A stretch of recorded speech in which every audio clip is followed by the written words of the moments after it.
Force of interaction पढ़ाने जा रहे हैं। पिछले लेक्चर तक में डाइपोल का ढेर सारा केस देखे पढ़े है ना। Force on a dipole due to a charge particle, इस रिंग वाला एक सवाल बताए।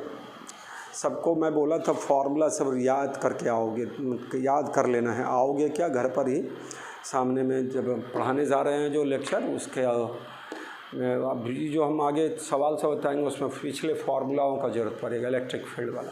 लेकिन अभी हम लोग डाइपोल पर हैं। अभी दो डाइपोल के बीच के फोर्स की बात करने जा रहे हैं। Force of interaction between two dipoles.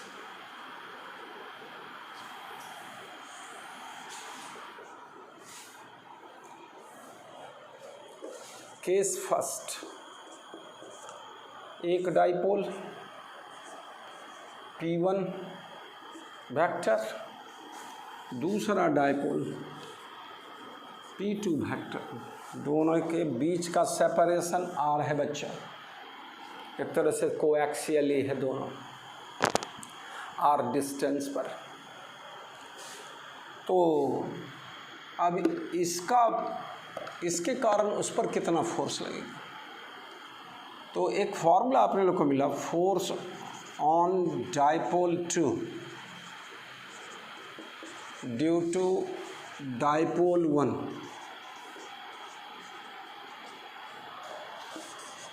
F21 लिखा जाए।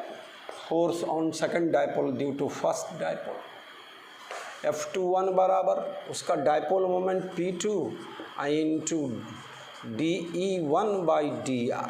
E1 किसके कारण था, फर्स्ट डाइपोल के कारण इलेक्ट्रिक फील्ड वहाँ R डिस्टेंस पर। यह फॉर्मूला था फोर्स। अब क्या है, हेयर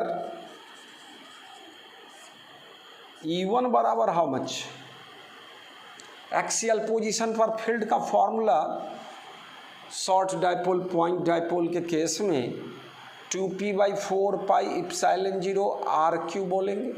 तो p के जगह यहाँ क्या है, P1 है, यह E1 वेक्टर निकला।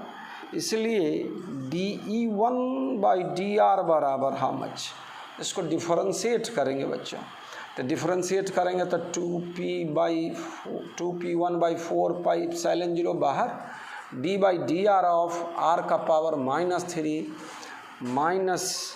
या बाहर आएगा, इधर ले आएंगे मल्टीप्लाई, तो -6p1/4 इप्सिलॉन 0 r का पावर 4 हो जाएगा। r का पावर -4 नीचे गया, +4 हो गया।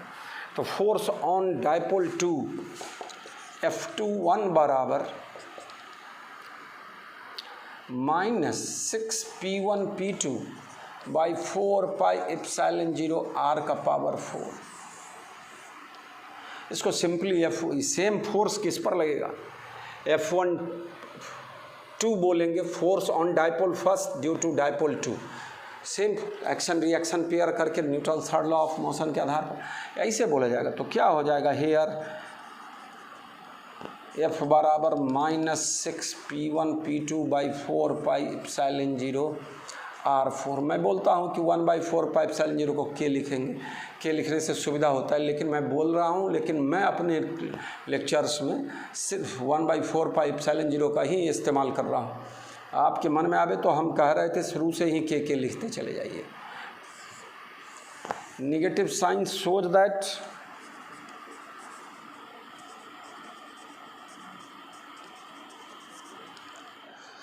there is force of attraction.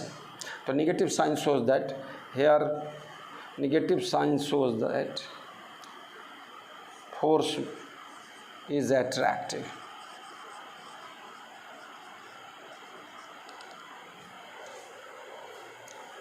Force is attractive. मेरे बच्चों इतनी बात समझ गए क्या, ये दोनों एक्सियली कोएक्सियली रखा हुआ है, दो डाइपोल r डिस्टेंस पर, एक के कारण एक डाइपोल के कारण फील्ड निकाले दूसरे डाइपोल पर, फोर्स के लिए फॉर्मूला जानते हैं और निकालें। या dipole placed in non uniform electric field के आधार पर ले रहे हैं, या r का फंक्शन इलेक्ट्रिक फील्ड तो नॉन यूनिफॉर्म इलेक्ट्रिक में, या डाइपोल ले लिया P1 और या इसका इससे r डिस्टेंस पर -q प्लस q वाला, या दूसरा डायपोल ले लिया जिसका dipole moment P2।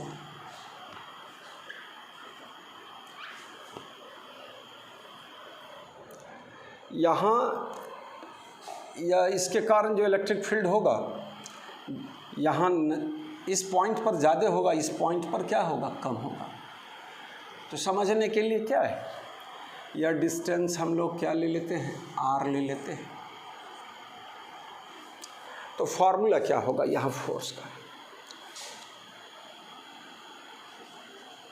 Force on dipole 2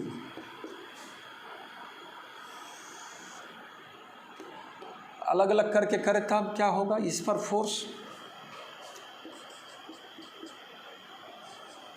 Q into E,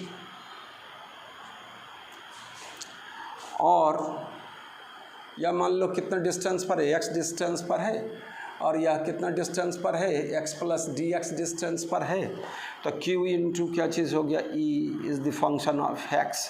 इस पर फोर्स किधर लगेगा मेरा बच्चा, इलेक्ट्रिक फील्ड का डायरेक्शन किधर होगा, या इक्वाटोरियल पोजीशन का केस है, डायपोल मोमेंट के जस्ट अपोजिट होगा, तो इस पर फोर्स इधर लगेगा, Q into E at x distance पर। और इस पर फोर्स किधर लगेगा, या इलेक्ट्रिक, फिर इसका फील्ड इधर ही होगा तो प्लस चार्ज पर फोर्स किधर, इलेक्ट्रिक फील्ड के डायरेक्शन में, तो यहाँ पर फोर्स इधर होगा, Q E माइनस DE कर दिया जाए, या माइनस DE क्यों, तो दूरी बढ़ेगी तो फील्ड क्या होगा, घटेगा। तोड़ के समझाना है, नहीं तो फार्मूला तो डायरेक्ट लिखेंगे तो हो जाएगा। अब इस पर E फोर्स बड़ा होगा और E फोर्स छोटा होगा, तो नेट फोर्स इस पर किधर लगेगा, तो डायरेक्शन बता दिए किधर लगेगा, तो अपवर्ड डायरेक्शन इस केस में, इस गिवन केस में। तो एक केस नहीं, अलग अलग तरह का सवालों में भी हम लोग डायरेक्शन इसी तरह बताएंगे। तो F बराबर नेट फोर्स जो होगा, force on dipole 2 due to dipole 1, ध्यान देना थोड़ा सा, QE minus QE minus DE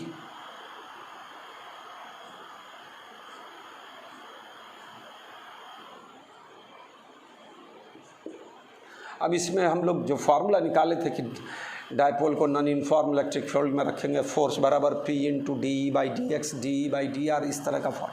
यहाँ क्या होगा बताइए आप, तो QE कैंसिल हो जाएगा और Q इंटू क्या बचेगा, DE, और इसी को लिखना सिखाए थे, Q इंटू क्या चीज़, DR बोले, DX बोले, जो लेना है डल।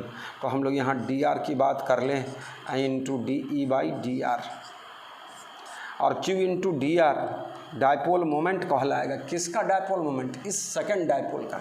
तो यहाँ पर P2 into DE by DR लिखा जाएगा, है ना। यह हम लोग इसको क्या कर सकते थे, इस फर्स्ट के कारण डायपोल का फील्ड निकालना है E R डिस्टेंस पर, तो क्या होगा, E का फॉर्मूला बताओ बच्चों, बताओ क्या यहाँ बताओगे कैसे तुम, लेकिन सोचो। E इक्वाटोरियल पोजीशन में बताए थे P/4 पाई एप्सिलॉन 0 RQ, तो यहाँ पर P की जगह क्या होगा, P1 होगा।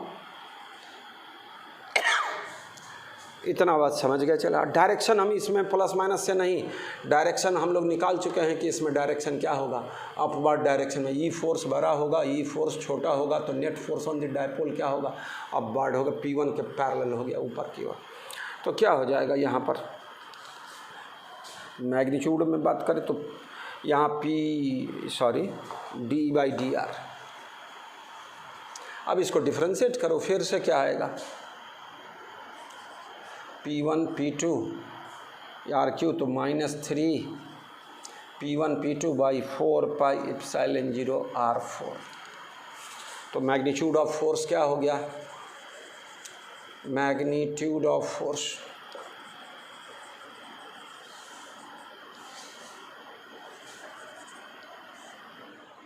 F बराबर 3, डायरेक्शन इज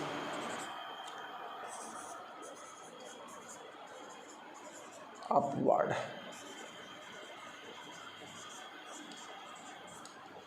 इस तरह का केस। और डायरेक्ट हम तो लोग ये फार्मूला डायरेक्ट जानबे करते हैं, लेकिन फिर से एक नॉन यूनिफॉर्म इलेक्ट्रिक फील्ड को यह रिवाइज हो गया, पहले भी बता रखे थे, है ना। तो इस पर एक और सवाल मैं और छोटा सा सवाल बताता हूँ और फिर आगे बात करता हूँ।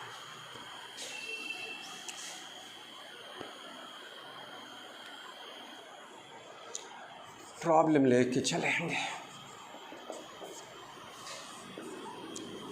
Find the force on the dipole.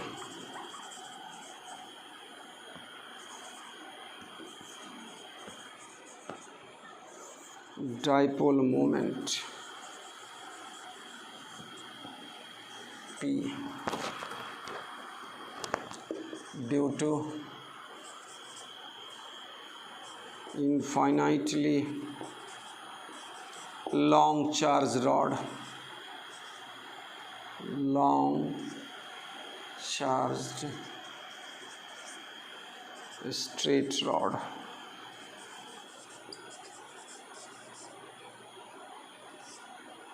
whose linear density of charge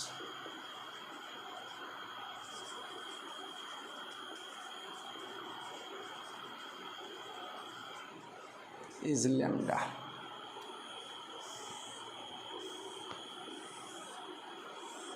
figure दिया हुआ है मान लो, है ना।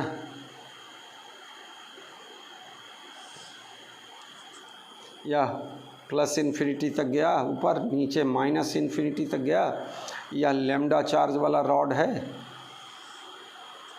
प्लस चार्ज है, इससे आर डिस्टेंस पर कोई डाइपोल रखा हुआ है मेरा बच्चा, जिसका डाइपोल मोमेंट पी है। थोड़ा ध्यान देना, स्केच बदल दो।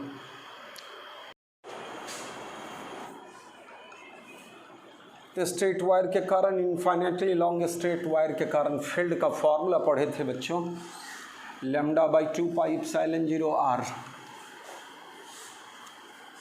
उसी का यूज करना है यहाँ। इस सब रिजल्ट में अभी जो मिटा रहा हूँ मैं, उसमें F varies P1 into P2 and F varies 1/R4। F varies 1/R4। Point charge का 2 चार्ज का केस था कूलम्स लॉ, तो F varies Q1 into Q2 और एफ वैरीज 1/R² पढ़े थे। और अभी के केस में एफ वैरीज दो डाइपोल के इंट्रैक्शन के केस में F varies P1 into P2 और एफ वैरीज 1/R4। तो उसको देखना। तो as electric field intensity at distance r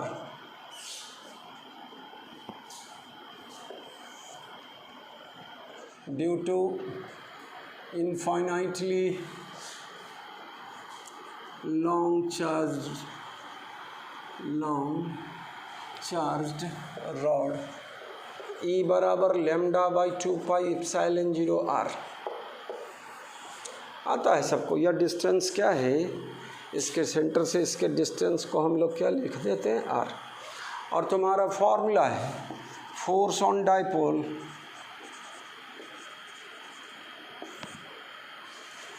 due to above electric field intensity.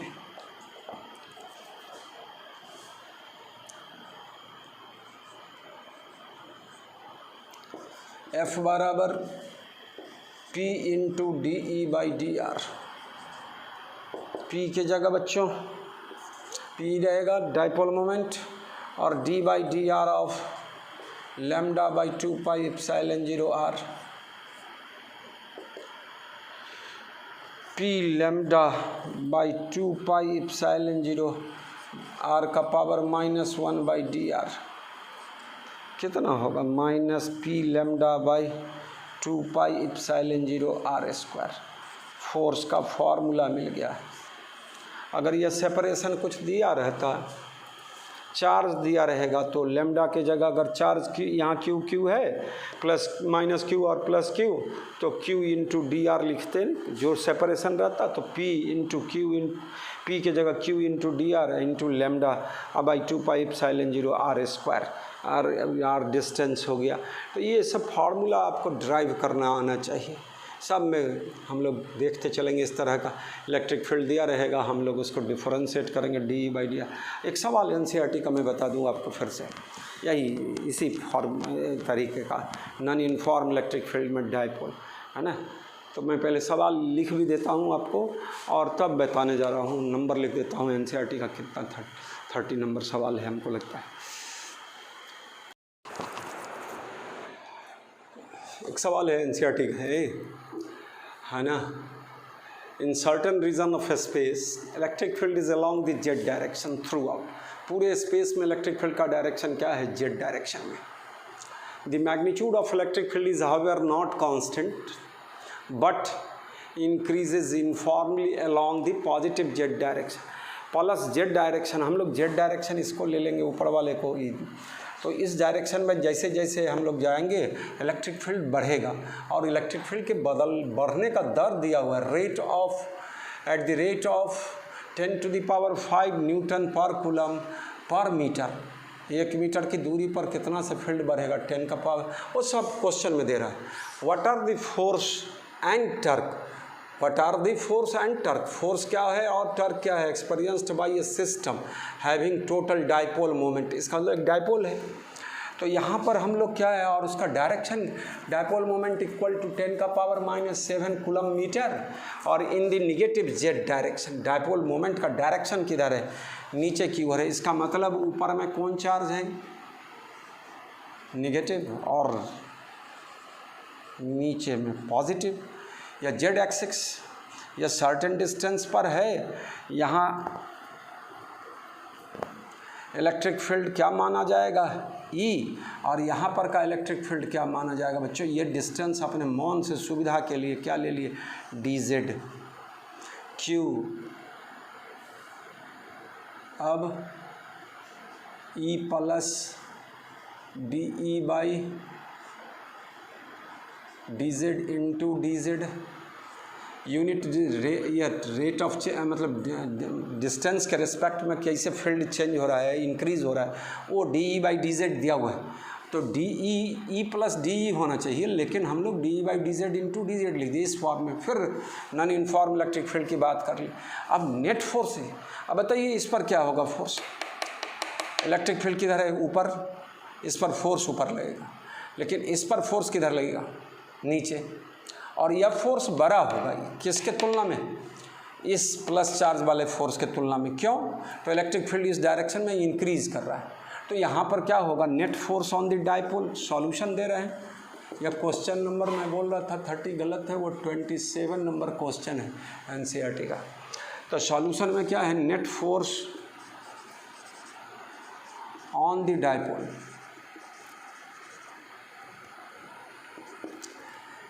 क्या होगा? Q E plus d e by d z into d Z. ये बात समझ में आया? इस पर का फोर्स निकाल, किधर की ओर? नीचे की ओर। इस पर फोर्स किधर? ऊपर। और यह दोनों, या छोटा या बड़ा, तो नेट फोर्स किधर लगेगा? डाउनवर्ड डायरेक्शन में लगेगा, निगेटिव जेड डायरेक्शन में लगेगा। क्या होगा बच्चों? ये किस आधार पर बोल रहे हैं? नीचे नेगेटिव चार्ज पर फोर्स इलेक्ट्रिक फील्ड के अपोजिट डायरेक्शन, और पॉजिटिव चार्ज पर फोर्स इलेक्ट्रिक फील्ड के अपोजिट आती डायरेक्शन में। तो क्या होगा बच्चों? क्यू ई कैंसिल हो जाएगा। Q into d z into D e by d Z लिख सकते हैं सीक्वेंस में, इसको लिया ही साथ। या डाइपोल मोमेंट दे दिया P into D e by d Z. कई बार इस चीज़ को हम लोग दिखा दे चुके हैं, इस तरह की चीज़ को, कि force on the dipole in non uniform electric field का फार्मूला तो मिल गया डायरेक्ट। इतना करने का नहीं जरूरत था, डायरेक्ट फार्मूला में वैल्यू पुट करते हैं सब निकल जाता है। पी दिया हुआ है, D e by d Z दिया हुआ है, और डायरेक्शन किधर होगा? तो डाउन निगेटिव जेड डायरेक्शन। क्या लिखोगे? पी के जगह वैल्यू लिख दो 10⁵, सॉरी पी की जगह दिया हुआ है डाइपोल मोमेंट 10⁻⁷ है ना कूलम मीटर, और D e by d Z दिया हुआ है 10⁵। 10⁻⁻2 और न्यूटन में आंसर होगा, और along negative Z direction, negative Z direction.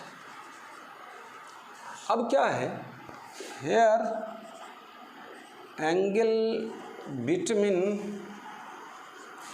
P vector and E vector is 180 degree at every point।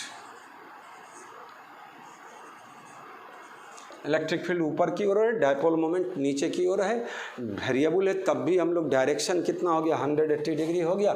thus there will be no torque, there is no torque on the dipole। P cross E वाला ही formula लगाते हैं, PE sine theta की बात करेंगे। Hair theta बराबर 180 degree बच्चों, टॉ बराबर 0, sign 180 0, Turk 0 होगा, और फील्ड क्या, फोर्स इतना लगेगा 10⁻⁻2 न्यूटन अलॉन्ग जेड एक्सिस। तो इस तरह से समझो, कुछ है नहीं सवाल में, एक लाइन बस यही था, और टर्क 0 होगा, वो डायरेक्ट बोला जा सकता है, इतना बनाने का नहीं। लेकिन हम बार बार ये चीज़ को रिपीट करते रहते हैं, बोर्ड के एग्जामिनेशंस का कोई प्रॉब्लम होगा तो इस तरह से लिख कर दिखाना पड़ेगा, नहीं तो हम लोग को ऊपर काम कर लेना, बस इसको डायरेक्ट वैल्यू पुट करते, ये सब भी नहीं लिखा जाता, सीधे ये लिखा जाता, फोर्स डायरेक्शन खुद बता देते किधर लगेगा, ऑप्शन दिया रहेगा 4, उसमें आप OMR शीट में भरना, अधिक ऑनलाइन रहे तो अपना उसको इस हिसाब से जैसा भी एग्ज़ाम रहेगा वैसा, ठीक है।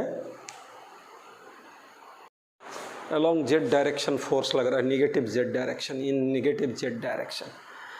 फील्ड किधर बढ़ रहा था बच्चों, प्लस जेड डायरेक्शन में, अब फोर्स लग रहा है निगेटिव जेड डायरेक्शन, मतलब force on the dipole acts in the direction of decreasing electric field. देखो स्टेटमेंट 4 बनाया रहता है, एक क्वेश्चन में 4 ऑप्शन है, और कौन सही है कौन गलत, मतलब कौन गलत है कौन सही है, इस तरह का ऑप्शन वाला सवाल सब रहता है, तो उसमें स्टेटमेंट बनाने का है। तो इस केस में क्या होगा कि force on the dipole acts in the direction of decreasing electric field, acts in the direction of decreasing potential energy. तो ये इस तरह की बातों को स्टेटमेंट के रूप में आप याद रखने का कोशिश करेंगे। तो थोड़ा सा उस भाषा को लिख लेना मेरे बात को, कि यहाँ पर in this case force on the dipole acts in the direction of decreasing electric field, that is in the direction of decreasing potential energy. अब चलिए, अब हमें और 1-2 सवाल इसी पर हम लोग डायपोल और पोटेंशियल एनर्जी, टर्क, सब पर ले चल कर बताते हैं सवाल को हमारे, है ना। चलिए इसको हम मिटावे पहले। एक problem, 2 point masses of mass m and equal and opposite charge of magnitude q are attached on the ends of a non-conducting uniform rod of mass m and this। पहले तो इतनी बात को समझोगे, एक नॉन कंडक्टिंग रॉड है जिसके दोनों एंड पर, एक पर -q और एक पर +q चार्ज पार्टिकल है, जिसका मास m है। इस क्वेश्चन में रॉड का मास भी स्मॉल m ही दे दिया है, लेंथ ये फिगर में दिया हुआ है, प्रॉब्लम में दिया हुआ है, l इसमें दिया हुआ है, तो लेंथ m × l इस रॉड के बारे में कहानी है, और q और m वाला जो है इस चार्ज पार्टिकल की कहानी है। तो और कहता है क्या, and the system is released from rest in uniform electric field E। Electric field uniform है, parallel lines represents in parallel and equidistant lines represents uniform electric field, वो सब आता है आपको, E है ये। और as shown in figure from theta बराबर 50।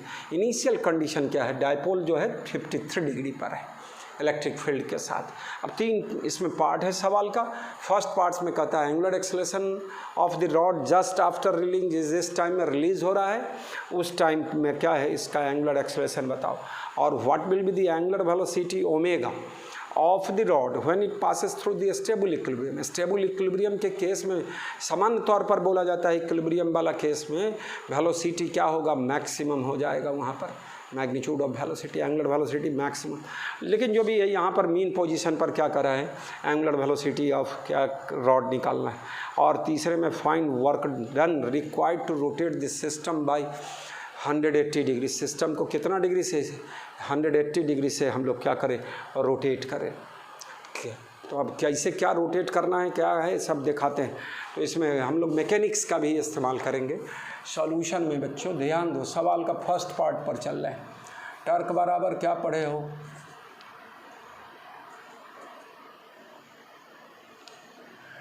पी क्रॉस ई, मैग्नीट्यूड में बात करें, पी क्रॉस ई बराबर आई अल्फ़ा, अल्फ़ा बराबर पी क्रॉस ई का मैग्नीट्यूड बाई क्या चीज़ आई। अब यहाँ देखो पी क्रॉस ई डायपोल मोमेंट, पी के जगह क्यू इंटू 2L लिखते थे, 2L लिखते थे, लेकिन यहाँ लंबाई रॉड का L है, सेपरेशन L है, तो dipole moment Q into L होगा। और इलेक्ट्रिक फील्ड कितना बच्चों? तो E, और बीच का एंगल कितना? 53 डिग्री, तो sine 53 PE sine theta by I 53। अब आई के बारे में सोचो, मोमेंट ऑफ इनर्शिया सिंपल है, इसमें तो सिंपल सा केस है। तो इस सेंटर के अबाउट ही रोटेट करेगा रॉड तो इसका होगा ml²/12 moment of inertia rod का, और इसका होगा ml²/m इंटू L/2 का होल स्क्वायर, ml²/4 इस पार्टिकल का, फिर इस पार्टिकल का भी ml²/4। तो पूरे सिस्टम का मोमेंट ऑफ इनर्शिया क्या हो गया? ml²/12 हो गया रॉड के लिए, ml²/4 एक पार्टिकल का, और ml²/4 दूसरे पार्टिकल का। अब तो सवाल बन चुका है बच्चों, Q into L E sine 53 degree बराबर 4/5। अब ये सब वैल्यू 37, 53 सब का वैल्यू आपको आना चाहिए। तो साइन 53 4/5, और ये इसको ml²/4 ही कॉमन ले लें, तो 1/3 प्लस 1 + 1 2 कितना हो जाएगा बच्चों? 7/3।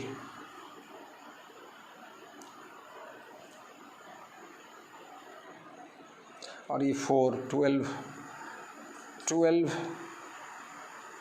इंटू 4, ओहो 4/5, और ये 4 भी ऊपर गया तो 16/5, और यह फिर से 7/3, तो 7 ऊपर और 3 नीचे। अब क्या? QLE अपॉन ml², वो तो कैलकुलेशन अपना करो, वो जो भी होगा, है ना। कितना होगा? 7/3 ऊपर जाएगा तो 3 ऊपर ना जाएगा, 3/7 याद है, वो करना है आपको। चलिए कितना हो जाएगा? 48। वो तो हम गलत कर रहे हैं, यहाँ पर करके आपको कैलकुलेशन करना पड़ता, लास्ट रिजल्ट पर लाना पड़ेगा। QLE और LL से कट गया एक, तो QE/ml, यह किसका वैल्यू निकला? Angular acceleration at the time of release. Second part पर चले, सवाल के सेकेंड पार्ट पर। What will be the angular velocity omega of the rod when it passes through the stable equilibrium. मैं बोला पहले केस में रेस्ट में था, जब कितना डिग्री पर था? 53 डिग्री पर। और जब किस पर आना है? ये 0 डिग्री हो जाए, इलेक्ट्रिक फील्ड और डायपोल दोनों कौन डायरेक्शन में हो जाए? सेम डायरेक्शन में। स्टेबल इक्विलिब्रियम का केस पढ़ा है, वही होगा थीटा 0 डिग्री। और तब वेलोसिटी आपको बताना, एंगुलर वेलोसिटी। तो सेकंड सवाल के लिए बच्चों, from principle of conservation of energy, principle of conservation of mechanical energy, PCOM लिखते हैं, principle of conservation of mechanical energy.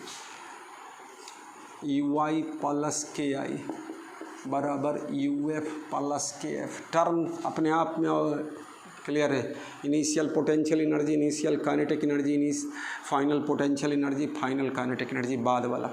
UI Turk अति potential energy of dipole in electric field पर है -PE -P.E cos थीटा। क्या होगा? UI बराबर -Q × L dipole moment, P electric field E और बीच का एंगल 53 cos 53 डिग्री।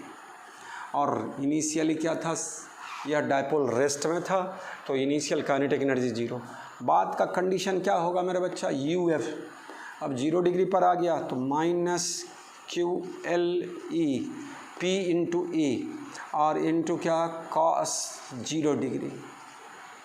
0 क्यों हुआ सो बुझ गया। स्टेबल इक्विलिब्रियम के केस में P और E सेम डायरेक्शन में, थीटा 0 डिग्री। अब प्लस काइनेटिक एनर्जी, यहाँ कौन सा काइनेटिक एनर्जी, हमने बोला यूनिफॉर्म इलेक्ट्रिक फील्ड में there is no translational motion, है ना। तो सिर्फ एंगुलर वाला बात करोगे तो रोटेशनल काइनेटिक एनर्जी का फार्मूला। अब बच्चे जिसको रोटेशनल काइनेटिक एनर्जी का फार्मूला आता है उसी को कम, मैं बार बोला चार्ट बन रोटेशनल मोशन और translational motion. Rotational translational motion में हाफ mv² और रोटेशनल मोशन में मास के जगह एनालोगस टर्म क्या होगा, मोमेंट ऑफ इनर्शिया, और v का एनालोगस टर्म होगा एंगुलर वेलोसिटी मेरा बच्चा। तो क्या लिखोगे यार, rotational kinetic energy half I⍵²। आई तो हम लोग सिस्टम का अभी जस्ट निकाल के दिखाए हैं इसी में, या ये जो निकाले थे अभी जस्ट, वो आई का फॉर्मूला है और उसमें अभी सारा मिल गया तो ओमेगा तो मिल ही जाएगा।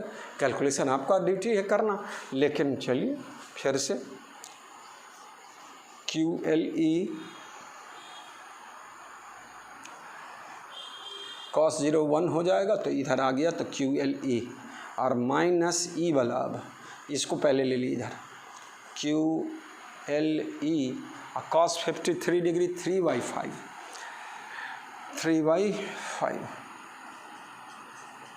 अभी वैल्यू याद रहे तभी तो आप काम कर पाओगे ना भाई। तो ये सब वैल्यू 11th से ही आप पढ़ते आ रहे हो मैथमेटिकल टूल्स करके। और बराबर कितना 1/2 आई के जगह मोमेंट ऑफ इनर्शिया की जगह भी जस्ट कैलकुलेट किए हो तो कितना आया है भाई, नीचे में 35/3 ml²। ये एक मिनट अभी जस्ट निकाले थे,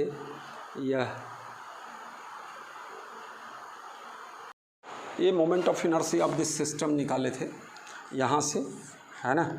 इसको सॉल्व कर ले तो यहीं पर क्या हो जाएगा, यह 3 और ऊपर में 7 था, 7/12 ml², 7/12 ml। वो करना है आपको, हो सकता है थोड़ा उलट में तो हो जाए। तो क्या लिखोगे, हाफ 7/12 और हाउ मच ml² इंटू ω²। यहाँ 2QLE 5 में से 3 घटता तो 2 है ना, 2QLE/5 अब बराबर 7/24 ml² ω²। अब एक L से L कट गया, ω² बराबर क्या होगा कर लेंगे, ओमेगा निकल जाएगा बच्चा, ओमेगा रूट करके इतना कैलकुलेशन करो भाई अपने से, वो उतना हम कर। अब थर्ड पार्ट पर ले चल रहे हैं, work done required to rotate this system by 180 degree. तो इसमें वर्क डन फाइनल रिजल्ट यहाँ पर न लिखा हुआ है, तो work done by external agent की बात करनी है। अब work done by external force क्या होता है, UF माइनस UI, और यह 180 डिग्री से हम लोग किसके साथ, एंड दिस कहाँ था third part, find work done required to rotate this system by 180 degree. आज इनिशियल पोटेंशियल एनर्जी पता है 53 डिग्री का केस है, फिर क्या है 180 डिग्री से रोटेट कर देना है। वो दोनों केस में change in potential energy gives total amount of work done. मैं लिखा देता हूँ,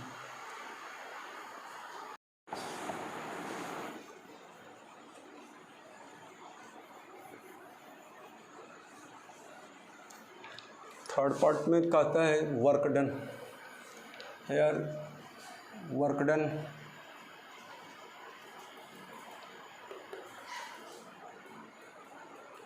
यहाँ था ना, work done required to rotate the dipole by 180 degree with respect to, यहाँ नहीं दिया लेकिन विथ रिस्पेक्ट टू हम लोग क्या कर दें, ई वेक्टर तो क्या होगा, वर्क डन W बराबर UF माइनस UI। UF के जगह मेरा बच्चा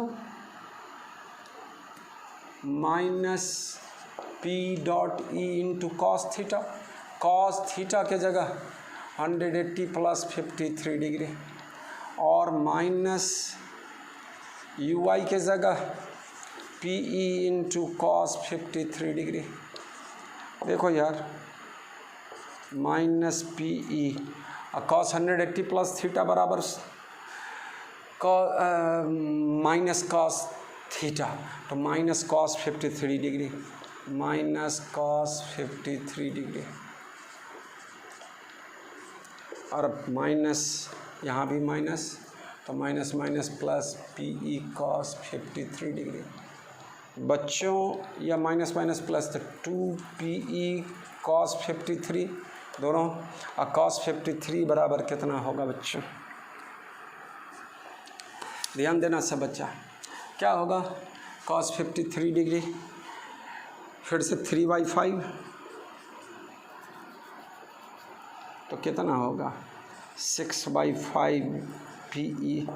इतना बात करेंगे बच्चों। वर्क डन एक बार फिर से चेक कर लें, UF माइनस UI, UF के जगह इतना हो गया, PE कॉस थीटा से, PE कॉस थीटा से UI इतना हो गया, और दोनों में से वैल्यू निकाल के हम लोग जोड़ दिए, तो 6/5 PE होगा। तो इस तरह का सवाल है। एक और थोड़ा टेढ़ा सवाल और करते हैं, जिसमें हम लोग मैकेनिक्स की ही बात करेंगे। यहाँ देखो, मैकेनिक्स प्लस इलेक्ट्रिक फील्ड हो गया ना, इलेक्ट्रिक फील्ड के कारण पोटेंशियल एनर्जी निकाल रहे हैं। तो यहाँ ध्यान देना है थोड़ा सा, अपना रोटेशनल मोशन को बार बार मैं बोल रहा हूँ। एक चीज़ और, यहाँ P तो गिवन है नहीं हम लोग का, Q और इसका लेंथ दिया हुआ है, तो यहाँ हम लोग इसका फाइनल आंसर में 6/5 Q into L into E की बात कर लेंगे। P का वैल्यू रख दिया और कुछ नहीं, Q इंटू L लेंथ है रॉड का जिसके दोनों किनारे पर। तो इस तरह का सवाल। अब देखो नया सवाल, अब सवाल को पहले सुन लो, समझ लो। Uniform non conducting rod of mass m and length L, just previous problem में भी यही बात था। With charge embedded -Q at the centre and +Q at the lower. इससे पहले वाला में दोनों एंड पर चार्ज था, यहाँ पर क्या है, मिडिल के रॉड के मिडिल में क्या है, सेंटर पर क्या है, -Q चार्ज है, और दूसरे एंड पर +Q चार्ज है। Hinged at the upper and, तो रॉड जो है हिंग्ड है इस तरह से, और यह इसके अबाउट क्या कर सकता है, रॉड जो है इसके अबाउट रोटेट कर सकता है, और इसके मिडिल पर -Q चार्ज, और दूसरे एंड पर, लोअर एंड पर +Q चार्ज, और यह डिस्टेंस पूरा रॉड जो है वह L लेंथ का है, तो यह L/2 होगा। तो dipole moment Q into L/2 होगा मेरा बच्चा। अब कहता क्या है इस सवाल में कि हम लोग क्या करते हैं, इलेक्ट्रिक फील्ड हॉरिजॉन्टल डायरेक्शन में क्या किए हैं, स्विच डाउन कर दिए, फील्ड लगा दिए हॉरिजॉन्टल। ये क्या होगा, इस डायरेक्शन में डिफ्लेक्ट होगा, इसके अबाउट रोटेट करेगा, या फोर्स, और ये फोर्स या हिंग लाइन फिक्स्ड है, हिंग वाला केस, तो ये इस तरह क्या करेगा, इलेक्ट्रिकल फोर्स के कारण इधर क्या कहता क्या है, find magnitude of electric field, जबकि मैक्सिमम डिफ्लेक्शन कितना है 90 डिग्री। पहले ऐसे था, अब यह घूम के ऐसे हो गया, रॉड ऐसे हो गया, तो 90 डिग्री के केस में हो गया, इलेक्ट्रिक फील्ड के पैरेलल हो गया। उस केस में magnetic field, magnitude of electric field निकालने के लिए कहता है। और दूसरा सवाल मेन है समझने का, find maximum angular speed of rod during motion. मैं बोला कि मैक्सिमम एंगुलर स्पीड के केस में अल्फ़ा क्या होगा, 0 होगा, एंगुलर एक्सेलरेशन। अल्फ़ा 0 होने का मतलब टर्क 0 हो जाना, नेट टर्क 0 होगा। तो यहाँ पर टर्क लगेगा किसके किसके कारण, तो रॉड जो इधर जाना चाहेगा तो वेट इसको इधर लाना चाहेगा, mg जो है, तो ग्रेविटेशनल फोर्स, और इलेक्ट्रिकल फोर्स वाला टर्क इसको इधर ना चाहेगा, क्या कि इलेक्ट्रिक फील्ड इसको इस डायरेक्शन में ले जाना चाहेगा, तो ये दोनों टर्क इक्वल और अपोजिट हो जाएगा, तो नेट टर्क जीरो होगा। उसी कंडीशन में इसका एंगुलर स्पीड रॉड का क्या होगा, मैक्सिमम होगा। तो ये बात दिमाग में रखनी है। तो पहले में फर्स्ट केस में हम लोग करें, है ना, क्या बोलते हैं बच्चों, फ्रॉम, सवाल का first part, from work energy theorem. फिर वर्क एनर्जी पावर पर आए भाई। अब बड़ा इंपॉर्टेंट चीज़ है work energy theorem. Change in kinetic energy gives total amount of work done. तो यहाँ इनिशियल काइनेटिक एनर्जी रॉड का जीरो, यहाँ तक आते आते रॉड इस तरह से जो घूम के यहाँ तक आया है, वहाँ पर भी रॉड का एंगुलर वेलोसिटी और काइनेटिक एनर्जी क्या हो गया, ज़ीरो। तो चेंज इन काइनेटिक एनर्जी क्या हो गया, ज़ीरो। तो यहाँ पर लिखने का क्या तरीका होगा, वर्क डन बाई हिंग लाइन के कारण, इसके कारण इसमें कोई डिस्प्लेसमेंट होगा ही नहीं, या फिक्स्ड यहाँ पर ऐसे है, ये घूमेगा, इसमें कोई डिस्प्लेसमेंट, तो इसका वर्क डन क्या होगा, ज़ीरो होगा। ये नहीं भी लिखेंगे तो चलेगा। वर्क डन ड्यू टू हिंग plus work done by electrical force plus work done by gravitational force. अब इससे ज़्यादा इस पर नहीं, इसका हिंग लाइन पर रिएक्शन एगो होगा, रिएक्शन इसका वेट वाला और इसका इलेक्ट्रिकल फोर्स, तीनों के कारण वर्क डन होगा। और बराबर क्या चीज़, डेल के, चेंज इन काइनेटिक एनर्जी क्या देगा, यह zero. Work done by electrical force तुमको रटाए हैं, बार बार बोला गया है, U I minus U F. तो U I is what, U I में डायपोल मोमेंट का डायरेक्शन किधर है, ये रॉड ऐसे है माइनस क्यू प्लस क्यू, तो इस डायरेक्शन में, और इलेक्ट्रिक फील्ड इधर थीटा 90 डिग्री का केस है। तो U I minus U F, U I में क्या लिखेंगे, minus P E cos 90 degree, और माइनस यू एफ, तो यू एफ में माइनस कितना, अब इसी डायरेक्शन में चला आएगा, तो P E into cos 0 degree. और फिर ये जो इस तरह से ऊपर जाएगा तो ग्रेविटेशनल पोटेंशियल एनर्जी है ना, इसमें वो कितना होगा, change in gravitational potential energy, तो M G into L by 2। आप क्या वेट किधर, नीचे ले जा रहे हैं ऊपर, तो वर्क निगेटिव वर्क होगा, तो किसके द्वारा, ग्रेविटेशनल फोर्स के कारण, तो minus m g l by 2। ये सब बात को समझना था। मैं बोला था शुरू में कि इसको ड्रॉप करोगे तो ग्रेविटेशनल फोर्स किधर, नीचे, और डिस्प्लेसमेंट भी किधर, नीचे, तो पॉजिटिव वर्क बोलेंगे, है ना। तो अगर रॉड इस तरह था, यही इस तरह है और इस तरह होगा, तब तो पॉजिटिव वर्क होगा ग्रेविटेशन के कारण। और यहाँ ऐसे है और इसको ऊपर ले जाएंगे बच्चों, है ना, तो ग्रेविटेशनल फोर्स निगेटिव वर्क करेगा। तो एम जी इंटू क्या चीज़, एल बाई 2, यहाँ इसका सेंटर एल बाई 2, तो M G into L by 2। इसको फिर से समझ लीजिए, ये रॉड इस तरह से होकर क्या हो गया, इस तरह हो जाएगा ना, तो इस तरह होगा, इसका centre of mass L by 2 distance पर, और इसका यहाँ इस तरह हो जाएगा, है ना। तो ये इसका सेंटर ऑफ मास कितना से ऊपर गया, एल बाई 2 से, और सेंटर मास कितना m, तो minus m g l by 2 लिखे हैं, सो समझने का। और चेंज इन काइनेटिक एनर्जी, शुरुआत में 0, बाद में भी 0, तो 0। अब बना लो कॉस 90 क्या चीज़, 0, फिर minus minus plus P cos 0 1 हो गया, तो पी ई बराबर m g l by 2।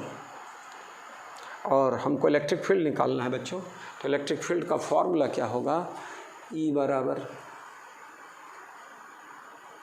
M g l by 2 into P.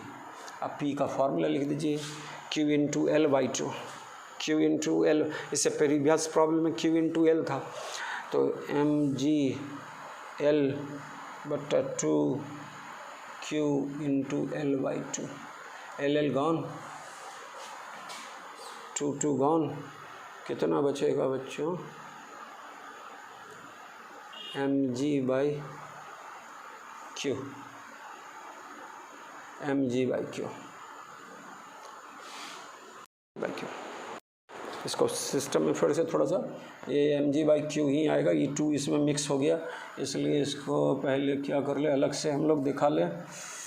तो अलग से दिखाने का तरीका क्या है, अलग से फेयर जगह पर PE बराबर mg/L/2,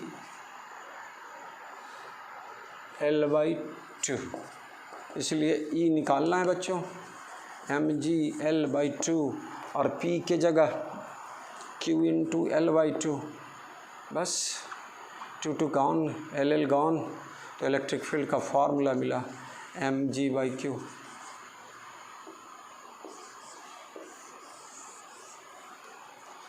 कुछ स्पेसिफिक चार्ज ये वो दिस साइड पहले से पड़ा हुआ है, चार्ज पर यूनिट मास, सबको लिंक्ड करते जाएंगे, जोड़ते जाएंगे, ये करते हैं। अब चलिए दूसरा, maximum angular speed of the rod during motion.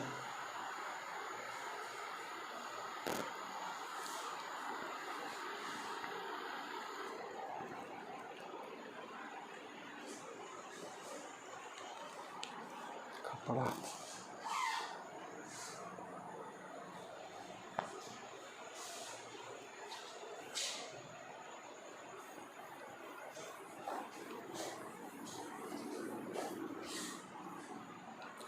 देखो, अब maximum angular speed of the rod, ऐसे सरकमस्टांस पर जाके वेलोसिटी मैक्सिमम होगा, एंगुलर वेलोसिटी, जहाँ पर net torque on the system will be क्या चीज़, 0। अब टर्क किसके कारण लगेगा सो देखना है, तो ग्रेविटेशनल फोर्स के कारण और इलेक्ट्रिकल फोर्स के कारण, दोनों फोर्स इक्वल है, दोनों टर्क इक्वल और अपोजिट हो जाए तो इसे कंडीशन में, मान लो ये रॉड यहाँ फिक्स्ड लाइन था, रॉड जो है सो क्या है, प्रीवियस केस में ऐसे था, मतलब वो इनिशियल कंडीशन में ऐसे था रॉड, जहाँ -q चार्ज और +q चार्ज, बाद में यही रॉड इतना एंगल से घूम गया, थीटा एंगल से, वेट कहाँ काम करेगा, सेंटर पर, सेंटर ऑफ मास पे कितना mg, ये सेपरेशन इसका, इसके अबाउट लाइन ऑफ है ना, ये डिस्टेंस कितना होगा बच्चों, यह थीटा, यह L/sin थीटा, यहाँ भी इसको ले सकते थे, यह L/2 sin थीटा होगा। तो इसके कारण ग्रेविटेशनल फोर्स के कारण टर्क क्या होगा, mg × L/2 sin थीटा, और इलेक्ट्रिकल फोर्स के कारण क्या होगा, इलेक्ट्रिकल फोर्स के कारण तुमको पढ़ा है P क्रॉस E। अब यहाँ पर सेंटर पर, अब ये एंगल थीटा है, तो इलेक्ट्रिक फील्ड का डायरेक्शन तो हॉरिजॉन्टल डायरेक्शन में है, इलेक्ट्रिक फील्ड ऐसे है, डायपोल का डायरेक्शन ऐसे है, यहाँ -q चार्ज, यहाँ +q चार्ज, यह एंगल कितना होगा गुरु, यह थीटा, यह भी थीटा, तो यह 90 - थीटा, तो क्या होगा, here for maximum angular velocity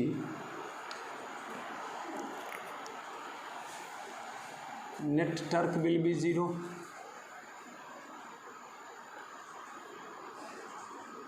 देखो यार, वेलोसिटी मैक्सिमम तो एक्सेलरेशन 0 का, कि first order derivative must be 0 maximum और मिनिमा के केस में, तो यहाँ पर भी एंगुलर वेलोसिटी मैक्सिमम होने के लिए अल्फ़ा 0 होना चाहिए, अल्फ़ा 0 होने का मतलब टर्क 0 होगा, टर्क 0 हो गया तो दो ही फोर्स के कारण टर्क लग रहा है, दोनों अपोजिट डायरेक्शन में, ग्रेविटेशनल फोर्स उसको क्लॉकवाइज लाना चाह रहा है, और इलेक्ट्रिकल फोर्स जो है इलेक्ट्रिक फील्ड के डायरेक्शन में लाना चाह रहा है उसको, डायपोल को। ये पढ़ा हुआ सारा चीज़ें, पॉइंट सब याद रखना है। तो क्या होगा मेरा बच्चा, दोनों का डायरेक्शन अपोजिट हो गया, अगर मैग्नीट्यूड सेम हो जाए तो दोनों टर्क, नेट टर्क 0 हो जाएगा, और वह इस केस में angular velocity will be maximum. तो यहाँ लिखा है net torque will be 0, that is torque due to gravitation, gravity, चलिए ग्रेविटी बराबर torque due to electrical force, gravity के कारण कितना होगा, अभी जस्ट बता रहे थे, mg × L/2 sin theta, force into perpendicular distance of line of action of force L. तो चलिए, और टर्क इलेक्ट्रिकल बराबर क्या होगा, P cross E, P E sine theta. अब साइन थीटा की जगह क्या एंगल है, P के डायरेक्शन और E के डायरेक्शन के बीच में एंगल 90 माइनस थीटा। ये ध्यान देना, 90 माइनस थीटा कितना होगा बोलो, mg into L/2 into sine theta, और P के जगह Q इंटू L/2 और sine 90 minus theta cos theta. आना चाहिए सारा चीज़, हम नहीं लिख रहे हैं मेरे, उसका अपने से आप कर। और क्या हो गया, L/2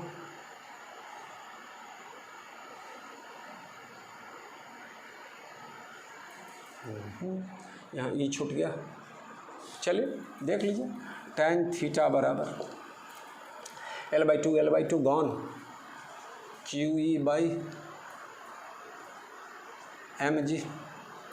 और इलेक्ट्रिक फील्ड का फॉर्मूला जस्ट अभी निकाले, Q और mg/Q और how much mg। ये फार्मूला पहले भी रटा हुआ था कि है ना, बॉब लटकाते थे इलेक्ट्रिक फील्ड के दिशा में, तो tan थीटा बराबर QE/mg इलेक्ट्रिकल फोर्स बट्टा ग्रेविटेशनल फोर्स का रेशियो देता था। यहाँ से सारा टर्म क्या हो गया, कैंसिल, 1 हो गया। इट मीन्स थीटा बराबर 45 डिग्री पर यह केस बनेगा। अब ये 45 निकल गया, अब हम लोग एंगुलर वेलोसिटी क्या कर देंगे, निकाल लेंगे थीटा 45 डिग्री के केस में कैसे क्या होगा, है ना।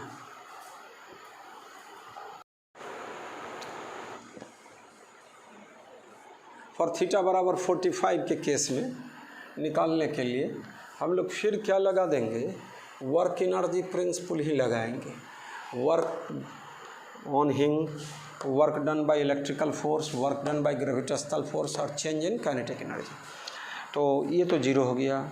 ये work done by electrical force UI minus UF, initially rod ऐसे है, ये इलेक्ट्रिक फील्ड ऐसे है, 90 डिग्री का केस है, यह सही है। दूसरा में क्या है, एंगल कितना बना, रॉड अभी थीटा 45 डिग्री निकाले हैं, उसी में मैक्सिमम आया है थीटा का वैल्यू, है ना। तो क्या लिखोगे, थीटा हो गया किसका, तो उस केस में मेरा बच्चा फर्स्ट में PI और बाद में इलेक्ट्रिकल फील्ड और इसके बीच का एंगल कितना हो गया, 90 माइनस थीटा। तो थीटा की जगह 45 डिग्री, तो कितना होगा, माइनस PE इंटू, यहाँ अपने लोग बदल देंगे अब पहले वाला सवाल के हिसाब से, वो 0 से 45 वाला, 0 की जगह 45 डिग्री वाला आ गया, 90 माइनस थीटा, है ना। साइन कॉस 45 में कोई लफड़ा भी नहीं होता है ज़्यादा। अब ग्रेविटेशन के कारण कितना होगा, तो पहले या mg/L/2 और फिर कितना 45 डिग्री वाला केस, है ना, कितना हो जाएगा, तो माइनस mg/L/2 या इनिशियल, फिर ग्रेविटेशनल फोर्स भी कंजर्वेटिव फोर्स है, उसके कारण वर्क डन जो होगा सो UI माइनस UF ही बोला जाएगा।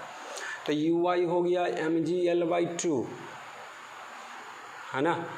और फिर क्या, ये डिस्टेंस क्या हो जाएगा, L/2 साइन थीटा की जगह 45 डिग्री, तो कितना लिख लोगे बच्चों, साइन 45 1/√2, तो माइनस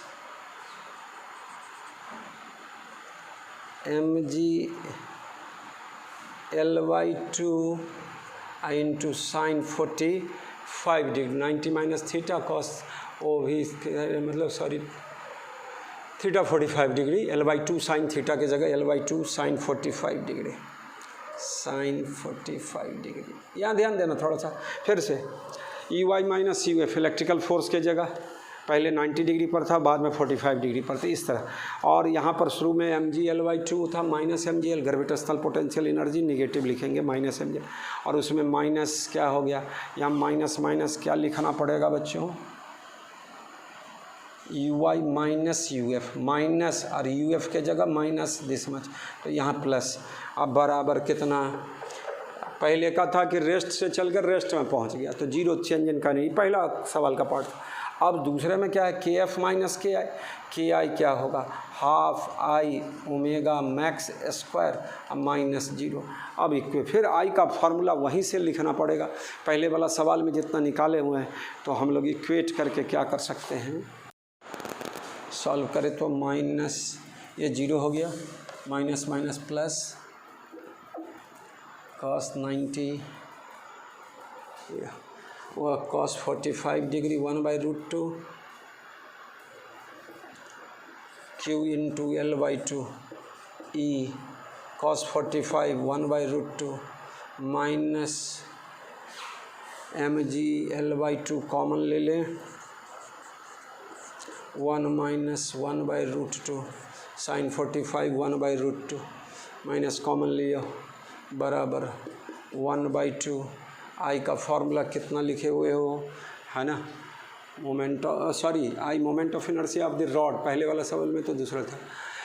तो ये रॉड का एक किनारे के अबाउट मोमेंट ऑफ इनर्शिया क्या होता है बच्चों, मेरे हाथ ऐसे करके दिखा रहा हूँ, तो एक किनारे के अबाउट रॉड क्या हो रहा है, नच रहा है, तो ml²/3 पढ़ा हुआ है, तो आई के जगह क्या लिखोगे,